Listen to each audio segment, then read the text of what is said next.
Chapter 1, Episode 18 to 19. The meeting between Sukhdevji and Raja Janaka. Sutji says, when Raja Janaka heard of the arrival of his Guru Putra, son of Vedavyas, he arrived at the guest house accompanied by his council of ministers. He gave him a courteous welcome, seated him on a special asan, and made his enquiries about his well-being. A milch cow was presented according to the custom. Sukhdevji acknowledged the reception and accepted the gift with grace. Then he also inquired about the king's health and well-being. After he took his seat and settled into calm repose, Raja Janaka asked him, "Son of my Guru, you are honorable and dignified and free from wish or desire. Do me the honor of telling me the reason that we are favored with a visit from you." Sukhdevji said, "Maharaj, you are preeminent among kings. My father Vyasji has advised me to get married as the state of matrimony is considered the highest. But to me, it appears like a binding force and I refused. He explained that it is not an entrapment, but I still resisted. My mind got entangled in manifold assumptions and fears. Sensing this, Vyasji suggested that I come to Mithila and speak to you. He described you as a dharmic king who conducts yagyas, sacrifices, and as one who is freed from the bondages of worldly life. The title of Videha, detached attention, has been conferred on you by all who know you. He said you rule unobstructed and have no foes or enemies. Even while ruling the country, you are untouched by the luxuries which surround you. He said that after interacting with you, all my skepticism and fanciful misgivings would be removed. A meeting with Raja Janaka will convince you that all your fears are baseless and that you are groping in darkness and obscurity. In obedience to my father's advice, I have come to Mithila to seek your guidance and advice. You are pure and sinless. Tell me what I should do to become free from worldly bondages." O king, there are various resources and means of devotion, penance, renunciation, austerity, visits to holy shrines and sacred places of pilgrimage, fasting, sacrifice, taking up residence in holy lands, continuous and regular study of the sacred scriptures. To which of these should I resort for divine protection and safe harbor? Please give me your valuable advice." Raja Janaka said, "For a seeker who embarks on the road to moksha, it is imperative that he should conform to certain requirements. He should wear the sacred thread after the prescribed investiture ceremony. Then he must take up residence at the feet of his Guru. He must make a complete study of the Vedas and scriptures. At the conclusion of his education, he must offer the prescribed Guru Dakshina, token of gratitude to the Guru, before departing his ashram. When the disciple returns to his own household from his Guru's residence, he should be received with the customary rites. Then he should enter the state of Grihasti, enter the state of marriage and become a householder. He must keep control of the jurisdiction of his mind. There is no alternative injunction or precept.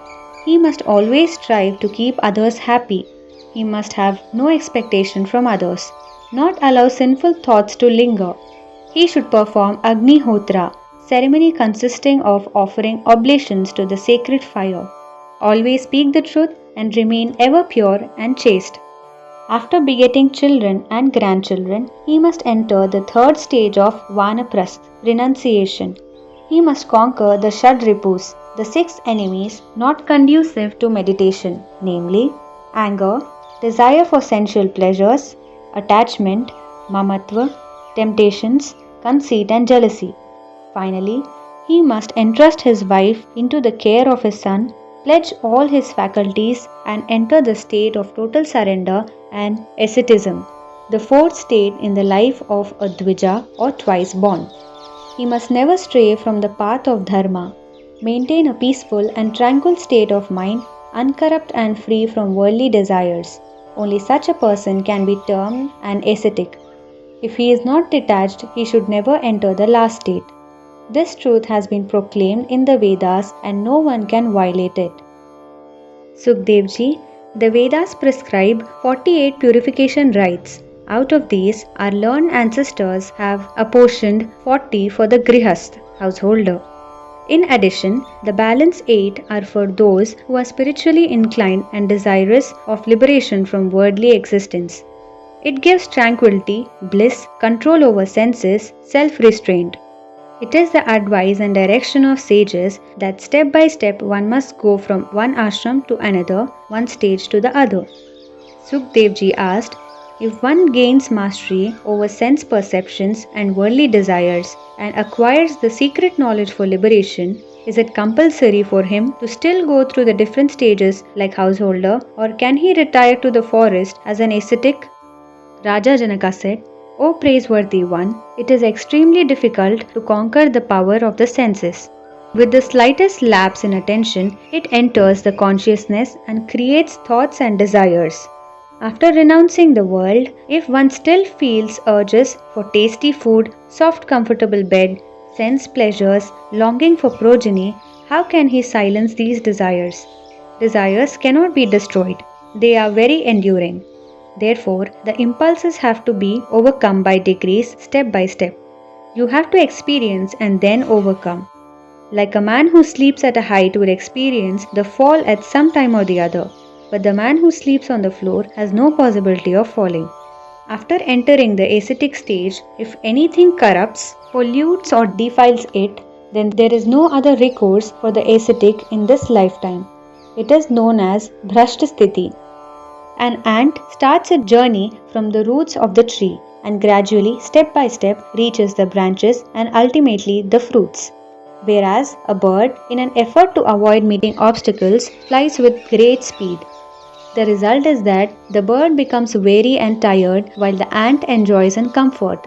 There is no shortcut to reaching the goal of self-liberation. Step by step, one has to conform to the stage of life you are in and gradually gain mastery over the mind. Even within the householder stage, one can be at peace and not allow any thoughts to disturb their attention. Reflect or contemplate on the Atma, the Self. There should be no reaction, no happiness in good fortune, and no sorrow in misfortune. Any thoughts that disturb the peace of mind should be dropped or surrendered, and only prescribed activities should be performed. The joy of meditation on the Supreme Being should be felt in the heart. Such a person undoubtedly gets release from the troubles and perplexities of worldly life. O sinless one, see how I rule a kingdom, and yet I am free and untouched. I act according to my conscience, but I am not attached to the action or the result. Just as I partake of various forms of nourishment and perform myriad tasks and still remain untouched and detached, so also you must strive to become free. I have told you all the causes of attachment. If you go beyond the cause, then there is no effect. The 5 elements are made of matter and have no power or influence over the Atma, spirit. Atma is immaculate, pure, inconceivable, incomprehensible, sinless. It can only be experienced, not perceived through the senses. Then how can it come under any influence or bondage? O twice born one, the cause of our sinking into this deep and unfathomable ocean of illusion is the mind. Once the mind becomes clean and pure, all the turbulence caused by the senses gets destroyed and neutralized. One may go and take endless dips in holy waters, but till the mind is washed clean, it is of no avail. O Brahmin of subdued senses, that which puts one into bondage is not the body, soul, or senses. It is the mind which binds and the mind which releases. Atma is eternally pure and the embodiment of detachment. If there is no mental activity, then the causes of bondage cease to exist. Friends, enemies, sadness, dejection are all figments of the mind. Atma is singular. As long as man is conscious of his individuality as body and mind, he cannot identify with Atma or spirit. Atma is the embodiment of Brahma. I am that eternal Brahma without doubt. There is so much ignorance and false knowledge in the world. Because of this, one feels multiplicity between Atma and Brahma and the attention is fragmented. This avidya or false knowledge can be neutralized only if one gets Brahma Gyan, knowledge of Brahma on the central nervous system. Therefore, it is judicious for the sage and the philosopher to acquire Brahma Gyan or Nirmal Vidya, pure knowledge. Just as you cannot appreciate the cool comfort of shade until you stand in the sun, so also, unless there is a backdrop of false knowledge, you cannot recognize the excellence and benevolence of Nirmal Vidya. It is a natural phenomena to have variations within moods, energies with elements, and sense pleasures within situations or circumstances. The Vedas, which tend and train all of us, have laid down limits of decorum and boundaries of good conduct. If man does not conform to these prescriptions, then atheists and skeptics will wipe out authority and dharma will go out of existence. There will be a breakdown of statutes and laws, and the very existence of humankind will be threatened. Therefore, those who abide by the value systems of the Vedas will inherit the kingdom of God. Sukdev ji said, O king, there is one question that is constantly troubling me. How can one who is surrendered on all sides by Maya be free from longings and desires? Even though one has studied the scriptures and has a sense of discretion between the eternal and the transient, man still gets entangled in the web of Maya. Then how can he claim to be free? Knowledge of the scriptures is not powerful enough to dispel the ignorance of the heart. Just having knowledge of lamps does not dispel darkness. Our wise elders have always directed that we maintain alliance and friendship with all living beings. How is it possible for a householder to observe this? O king, the yearning for wealth, the comforts and luxuries of a royal life, victories in war, and desire for fame will constantly be crowding your mind. So, how can you be free from worldly attachments? You use guile to trap a thief. You are righteous and virtuous in the company of ascetics, and you can of course discriminate between friend and foe. So where is the detachment from qualities? You have knowledge of taste, sweet, salt, sour, bitter, pungent, and astringent. Then where is the conquest over the senses? Also, you know the difference between good and evil. That is, you derive joy from good deeds and abhor evil. You experience all the three states, waking, dreaming, and sushupta, deep slumber. Then how can you be in the single state of balance at all times? You are the acknowledged master of your army, elephants, horses, and infantry. You eat delicacies. Bland and tasteless food is not relished. Then how can a garland and a snake appear no different in your sight? A liberated and emancipated being is one to whom a clod of earth and a lump of gold appear no different from each other, and who is always engaged in activities benevolent to others. Therefore, I have no desire to live the life of a householder even for a moment. My mind is resolved. I will live in seclusion, silence my desires, and live in peace and tranquility. I will live in the company of any living thing. I will give up all attachments. I will eat fruits or flowers or leaves or anything that I get. I will cease to experience happiness or sorrow, and I will not collect or amass material objects. I will wander freely just like antelope and deer. O king, when the desire for renunciation has already awakened within me, and all my moods of happiness and sorrow have been silenced, then what is the purpose of my entering the state of a householder with house, possessions, beautiful wife, and other entrapments? You are constantly speaking and thinking of various situations and things, and still say that you are liberated from worldly attachments. I feel I am being deceived. You are beset by concerns and problems relating to enemies, to wealth and treasures. What makes you any different from the rishis and munis who live in the forest, eat frugally, who are steadfast in their meditation, who are fully aware that this world is an illusion and yet get ensnared in the web of attachments? By virtue of birth, the members of your clan get the title Videhi, one whose attention is totally detached. This is a very contradictory practice. It is just the same as giving the title Vidyadhar, bearer of knowledge, to an illiterate man, or naming a blind man Divakar, bearer of light, or a pauper being called Lakshmidhar, bearer of wealth.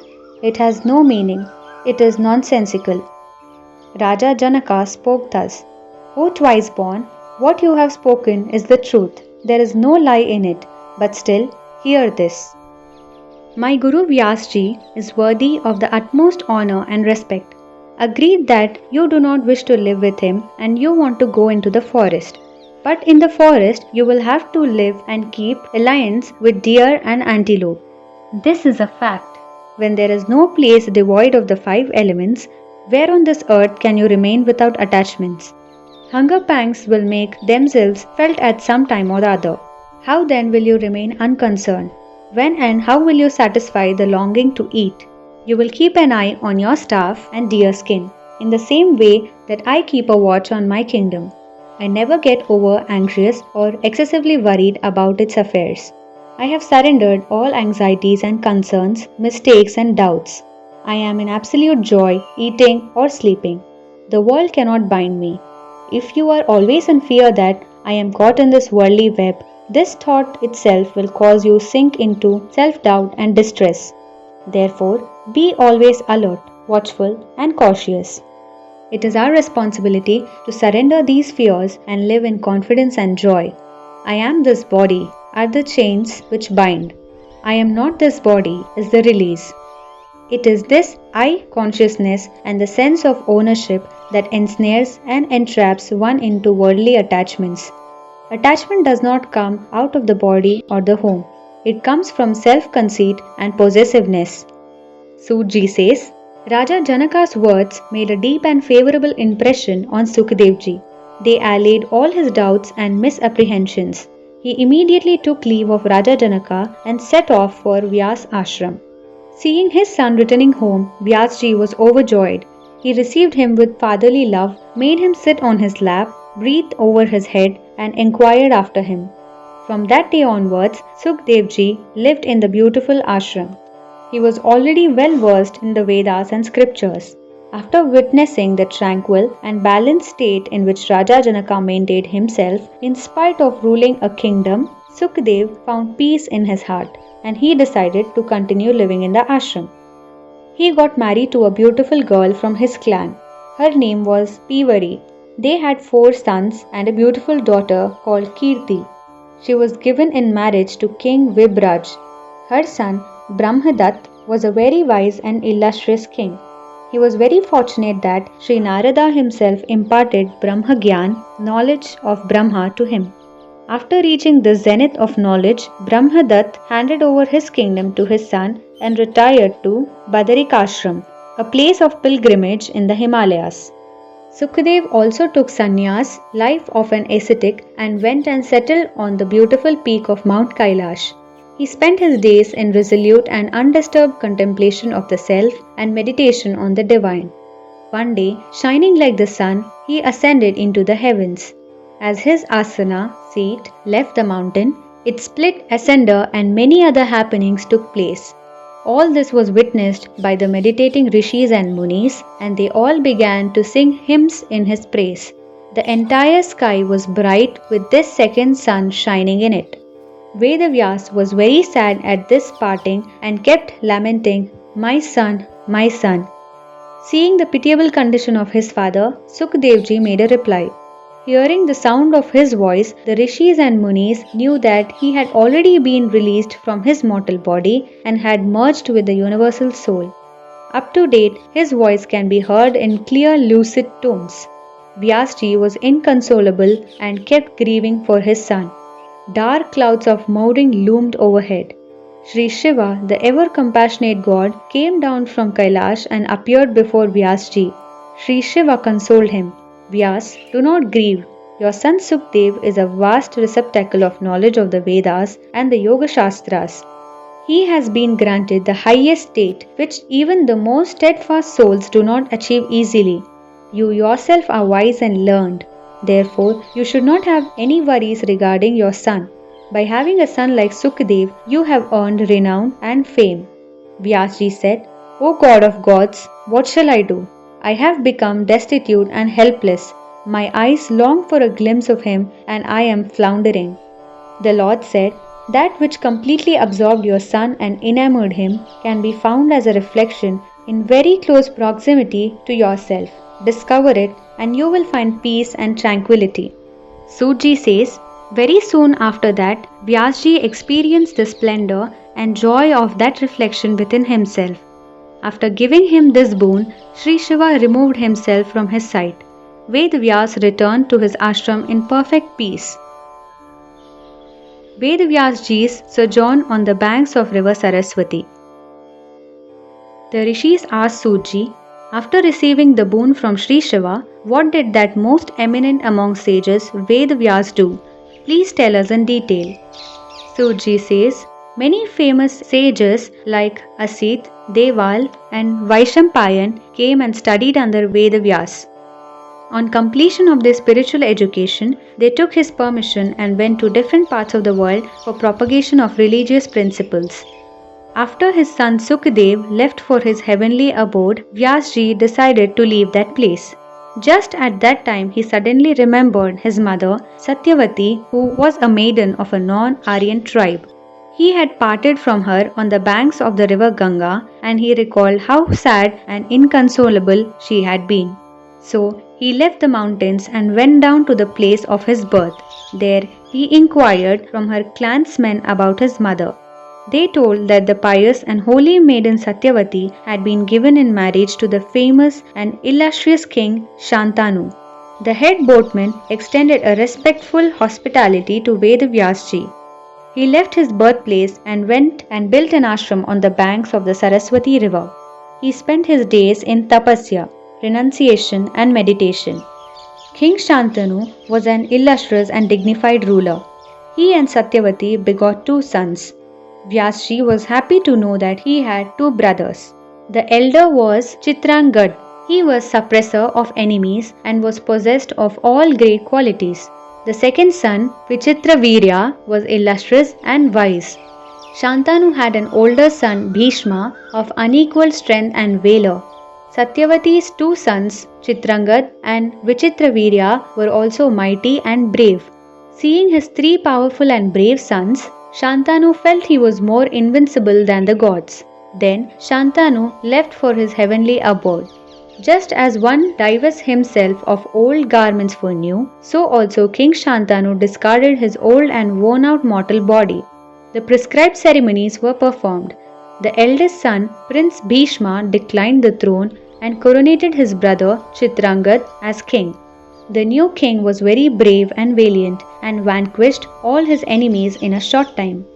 One day, King Chitrangad took a vast army and went to the forest. A Gandharva, celestial musician bearing the same name Chitrangad, saw the king and descended to earth and stood before the king. Both were very brave and strong. A great battle ensued on the battlefield called Kurukshetra. They fought fiercely for 3 years. At last, the king fell to the Gandharva. The new king Vichitravirya ascended the throne. He was just a youth. When he grew to manhood, Bhishma began to think of getting him married. The king of Kashi had 3 most beautiful daughters who were endowed with all favorable qualities. The king arranged a Swayamvara with a condition that the princesses would choose their husbands themselves. Thousands of kings and princes had been invited, and a very royal and respectable gathering was present. Most valiant Prince Bhishma arrived in a chariot, defeated all the kings and princes, and carried away the 3 princesses to Hastinapura. His feelings towards the princesses was pure, as if they were his sisters or daughters. On reaching Hastinapur, he presented the princesses to his mother, Queen Satyavati. Then he consulted learned priests and Brahmins and fixed an auspicious date for the marriage of the princesses to King Vichitravirya. One of the princesses, who was the most beautiful, said with great modesty to Bhishma, O protector of the righteous, you are a dignitary of the Kaurava dynasty. O son of Ganga, please understand. I had already chosen King Shalv as my husband, and he also chose me in his heart to be his bride. You are the greatest among the holy and pious, and you are also strong and powerful. In the circumstances, do whatever you deem fit. Suji says, hearing this, Bhishma asked for advice from Satyavati and the priests and ministers. Then he told the princess that she was free to go with her purity and chastity intact. She went to King Shalv and said, King, in my heart I had chosen you as my husband, and I know you also chose me. I have come to you, and you may make arrangements for our marriage. King Shalv said, O beautiful one, in my presence and in the presence of a large and noble gathering, Bhishma carried you and put you in his chariot and took you away. It is not possible for me to marry you. No sensible man will marry a maiden who has been abandoned by another. Even though Bhishma had pure intentions, the marriage cannot take place. After this rejection, the princess went back to Bhishma weeping and sorrowful. She pleaded, O brave one, treating me as your castaway, King Shalv has refused to marry me. Now you must keep me here as your servant, or I will have to release my soul from its body. Bhishma replied, O princess, in your heart you have already accepted another as your husband, so who can accept you now? It is better for you to return to your father's house. The princess left and wandered into the forest. She found a quiet and peaceful place conducive to meditation and settled down there. King Vichitravirya lived happily with the two princesses Ambalika and Ambika. Sometimes they stayed in the palace and sometimes they would go to the forest. In the 9th year, the king died of tuberculosis. Satyavati was plunged into grief. She went into solitude for some time. Then she called Bhishma and requested him to take charge of the kingdom and also ensure that the Yayati dynasty did not cease. Bhishma reminded his mother that to ensure his father's happiness, he had relinquished all claim to the throne and had also taken a vow not to marry. Suji says Satyavati was troubled with the problem that if there was no progeny, the line would cease to exist. Bhishma suggested to her that if the two queens produced heirs, the matter could be solved. Satyavati's thoughts turned to her son, the most pure Vedavyas. As soon as she thought of him, he arrived in her presence. Bhishma received his brother with respect and reverence. Satyavati also honored him. The whole personality of Vedavyas was glowing like flames from a fire. Satyavati addressed her son, Most auspicious one, you must ensure the continuity of our line. You must produce heirs for the family of Vichitravirya. To Vyasji, his mother's words were his command. He agreed. Queen Ambika bore a child who was blind. He was called Dhritarashtra. Ambalika gave birth to a child with pale complexion. He was called Pandu, and by unanimous decision, he became heir to the throne. Once again, Satyavati called Vedvyas and made the same request to him. This time the queens did not go to Vyasji but sent a maid. The son born to the maid was a pious being, the embodiment of Dharma. He was called Vidur. In this way, in obedience to his mother, Vedvyas ensured the continuity of the Yayati clan. I have narrated to you all the episodes connected with the Yayati clan.